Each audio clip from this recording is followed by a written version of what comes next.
കോഴിക്കോട് എനിക്ക് വേണ്ടി കാത്തിരുന്ന രണ്ടാൾക്കാരെ പറ്റിയാട്ടോ ഞാൻ പറയുന്നത്.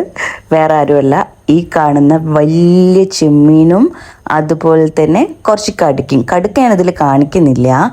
അപ്പോൾ എന്നെ കാത്തിരുന്ന ആൾക്കാരെ ഞാൻ അതാ വെട്ടി നുറുക്കിക്കൊണ്ടിരിക്കുകയാണ്. വലിയ ചെമ്മീനായതുകൊണ്ട് തന്നെ ഈസി ആയിരുന്നു പൊളിച്ചെടുക്കാൻ വേണ്ടിയിട്ടും ക്ലീനാക്കാൻ വേണ്ടിയിട്ടും. പിന്നെ നല്ല മസാലയൊക്കെ ചേർത്ത് നല്ല ശുദ്ധമായ വെളിച്ചെണ്ണയിൽ അതങ്ങ് പൊരിച്ചെടുത്ത്, ഓ ഗോഡ്, അതിൻ്റെ മണമുണ്ടല്ലോ, പൊരിഞ്ഞു വന്നപ്പോഴുള്ള മണം അടിപൊളിയായിരുന്നു. അതിൻ്റെ മസാലയും അടിപൊളിയായിരുന്നു കേട്ടോ.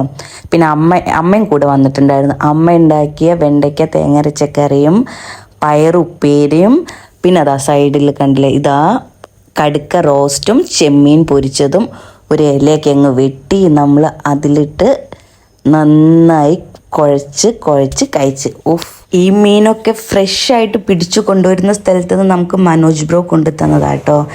എന്ത് വേണമെന്ന് പറഞ്ഞാൽ മതി, അപ്പം എത്തിക്കും.